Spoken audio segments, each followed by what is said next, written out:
Yes, I am here again. I don't know why. No one's watching these. The algorithm's feeding to nobody. Whoa, that startled me and both Cameron. A squirrel, a cat, probably a cat. People told me there's a cat along here. Running up the fence. But yeah, hard week when it comes to this stuff. YouTube decided that it didn't want to share some of my stuff, and I felt like I had to claw my way to get back to mediocre numbers. Maybe my content just isn't worth anything to anybody. Yeah, that's so exciting. It's not depressing at all, is it? Well, that's out of the way. So, people like stories. I found my time in the Navy to be both fun and aggravating. Aggravating because, you know, it's the military and they expect you to jump when they snap their fingers and to kneel when they tell you to. And you can get in a lot of trouble if you disobey orders, unless the orders are somehow obviously illegal. That's a weird contradiction. I was watching some YouTube on the laws when the National Guard was being sent out about how they cannot disobey orders or they will seriously be in trouble. And I'd forgotten all about that kind of stuff.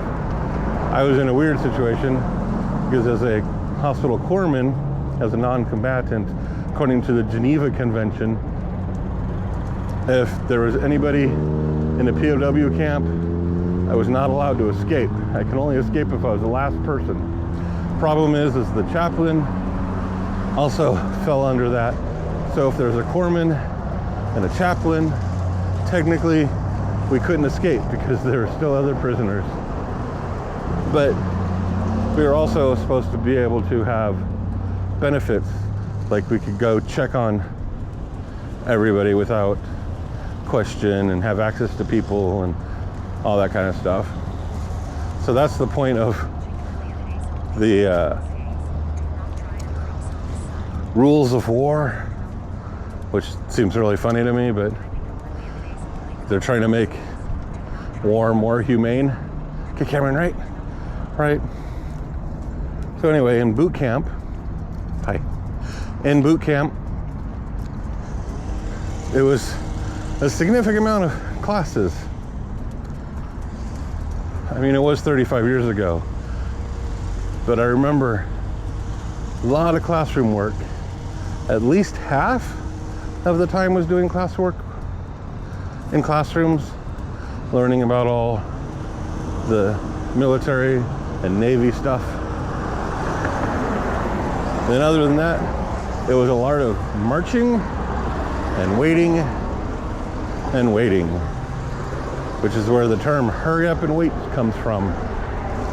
Though, towards the end, because we only had one company commander, because the other one we got removed because he was racist, but not only was he was racist directly towards his superior. So, yeah, he got himself removed, and so we only had one. So a lot of the last couple of weeks we were left to our own devices. And I remember once we were walking along the main road. It was a graduation weekend, but not for us. I think we were going to the other side of the base, under the tunnel, or through the tunnel under the road. That's correct English. And there was a group of girls across the street. So our recruit commander said, "Eyes left." And we all turned to look at them. I don't know if they noticed us looking at them or not, but it was really funny because we got a lecture when we got back. We didn't really get in trouble. He didn't mash us, which is exercise us to death or near death. Well, it felt like that. But yeah, he told us in no uncertain terms to never do that again. We probably would have if we weren't graduating so soon. But the things we got away with and the things we couldn't get away with was interesting. The people that tried to get away with things and the people that didn't try and get away with things was also interesting.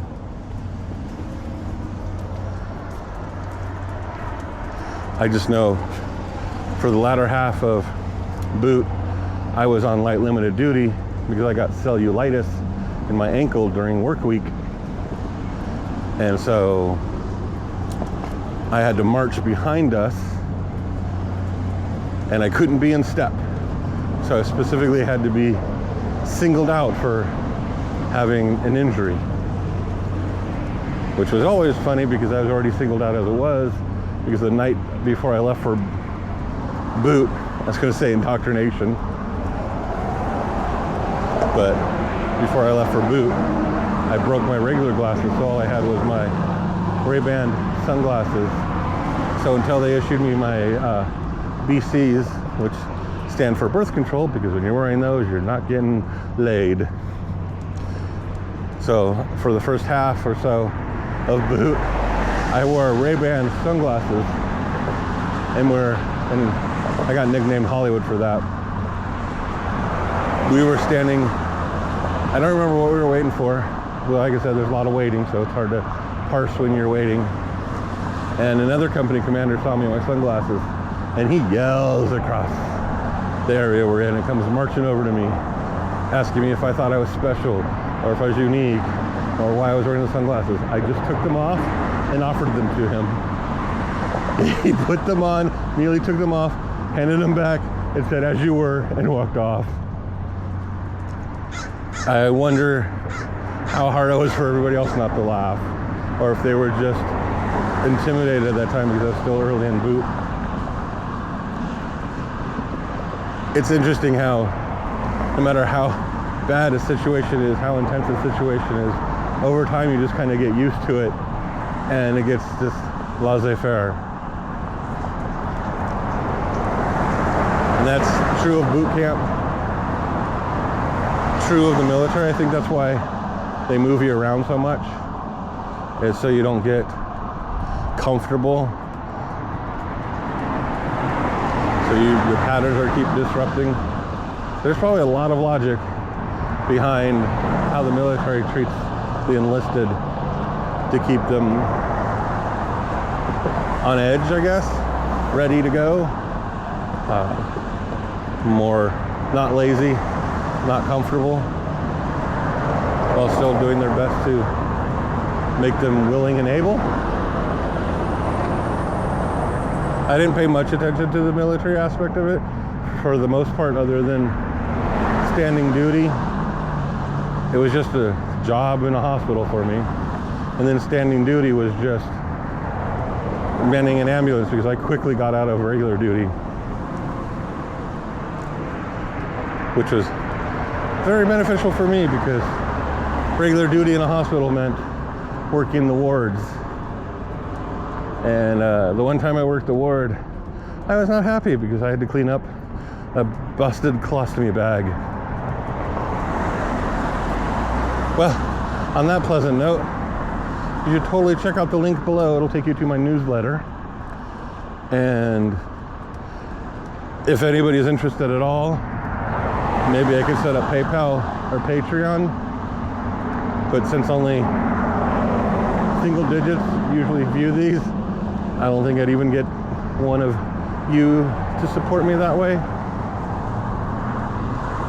Too early in my career. But if you do, you can support me now with the newsletter, or you could leave a comment below and say you'd like to support me in other ways. Otherwise, thanks, love, and peace.